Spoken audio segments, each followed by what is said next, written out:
अवधूत चिंतन श्री गुरुदेव दत्त श्री स्वामी समर्थ तुम्हा सर्वांचं आपल्या चॅनलमध्ये खूप खूप स्वागत करते आणि आजच्या या नवीन व्हिडिओला सुरुवात करते। आज आहे 23 नोव्हेंबर 2024 आणि शनिवार। या दिवशी आलेली आहे कालभैरव जयंती। कालभैरव जयंतीला कालाष्टमी असेही म्हटले जाते। या दिवशी भगवान शिवांचे उग्र रूप असलेल्या कालभैरवांची पूजा केली जाते। शत्रू आणि धनाशी संबंधित समस्यांपासून मुक्ती मिळवण्यासाठी हा दिवस अतिशय प्रभावी मानला जातो। असे मानले जाते की कालभैरवांची पूजा केल्याने मनुष्याला भीतीपासून मुक्ती मिळते, तसेच नकारात्मक शक्ती, वाईट बाधा आणि भूतबाधा यासारख्या समस्यांचा कधीही त्रास होत नाही। त्यांच्यावर नेहमी कालभैरवांची कृपा राहते। कालभैरव हे दुसरे तिसरे कोणी नसून भगवान शिवांचाच एक अवतार आहेत। क्रोध, शक्ती आणि न्यायाचे प्रतीक म्हणून त्यांना ओळखले जाते। कालभैरवांना पृथ्वी, जल, अग्नी, वायू आणि आकाश या महाभूतांचा नायक म्हणून देखील गणले जाते। कालभैरव जयंतीच्या दिवशी भगवान कालभैरव म्हणून प्रकट झाले होते। एका कथेनुसार असे म्हटले जाते की जेव्हा ब्रह्मदेवांनी भगवान शिवांचा अपमान केला होता, तेव्हा शिवांच्या क्रोधातून कालभैरवांचा जन्म झाला आणि म्हणूनच या दिवशी कालभैरव जयंती साजरी केली जाते। हा दिवस अतिशय महत्त्वाचा आणि शुभ असतो। या दिवशी कालभैरवांच्या पूजेसोबतच काही उपाय जर केले तर ते खूप प्रभावी ठरत असतात आणि म्हणूनच आज या व्हिडिओमध्ये मी तुम्हाला एक अतिशय प्रभावी उपाय सांगणार आहे। आज शनिवार कालभैरव जयंतीच्या दिवशी आपल्याला पिंपळाच्या झाडाला ही एक वस्तू अर्पण करायची आहे।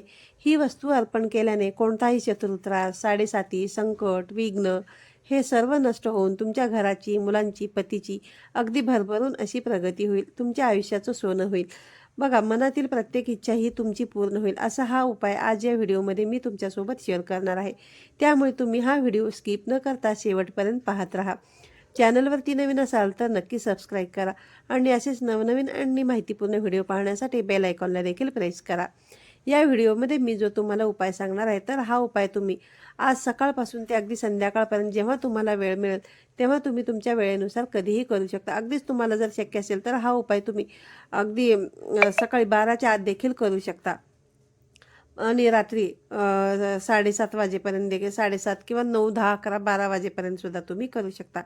किंवा मग बघा, हा उपाय बघा जास्तीत जास्त तुम्हाला आहे ना 12च्या आतमध्ये तुम्ही करण्याचा प्रयत्न करा। पण ज्यांना करणं शक्य नाही त्यांनी दिवसभरामध्ये कधीही केला तरी चालेल। तर आता हा उपाय केल्याने बघा कोणते फळ प्राप्त होते। योगायोगाने आज शनिवार देखील आहे आणि शनिवारच्या दिवशी ही कालभैरव जयंती आलेली आहे। यामुळे या शनिवारचे महत्त्व खूप वाढलेले आहे। शनिवारच्या दिवशी पिंपळाच्या झाडाची पूजा करण्याला विशेष असे महत्त्व दिले जाते। या पिंपळाच्या वृक्षांमध्ये सर्व देवी देवता वास करत असतात।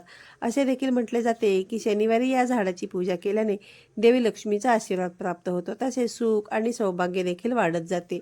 जर तुमच्या मागे काही साडेसाती असेल, तुमचे कोणतेही महत्त्वाचे काम पूर्ण होत नसेल, कोणत्याही गोष्टी तुमच्या मनासारख्या जर घडत नसतील, तसेच कष्ट आणि मेहनत करून देखील तुमच्या कष्टाला आणि मेहनतीला म्हणावं तसं यश मिळत नसेल, सतत संकटांना, अडचणींना तुम्हाला सामोरे जावे लागत असेल, तुमच्या घराची प्रगती होत नसेल, घरामध्ये आलेला पैसा जास्त काळ टिकत नसेल, घरातल्या मुलांची प्रगती होत नसेल, मुलांच्या प्रगतीमध्ये अडथळे येत असतील, तर हा उपाय तुम्ही नक्की करू शकता। हा उपाय केल्याने घरातील सर्व अडचणी दूर होतील, तुमच्या मनातील प्रत्येक इच्छाही पूर्ण होईल।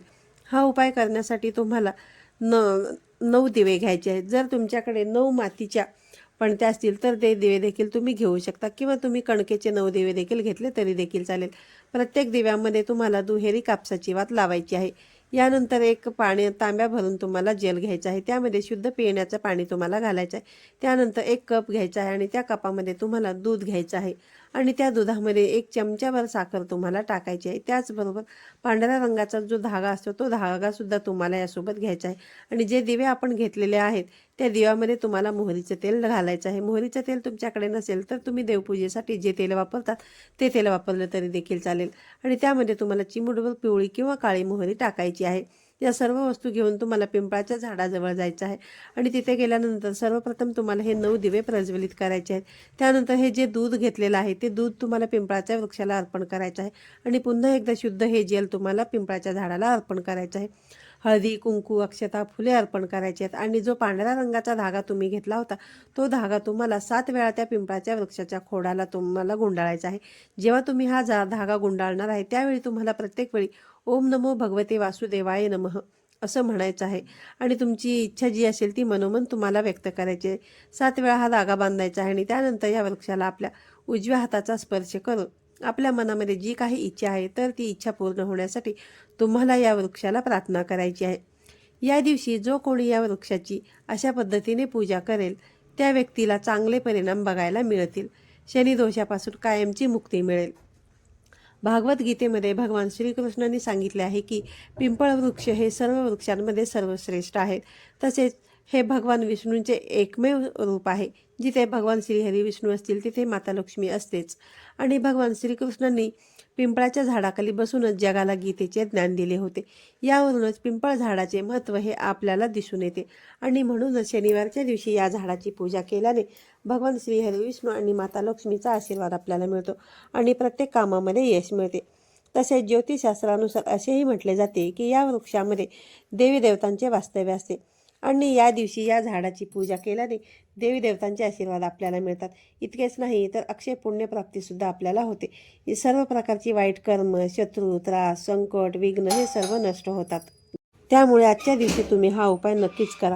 व्हिडिओ आवडला असेल तर व्हिडिओला लाईक करा, शेअर करा. पुन्हा भेटूया अशाच एका नवीन आणि माहितीपूर्ण व्हिडिओमध्ये. तोपर्यंत सर्वांना श्री स्वामी समर्थ.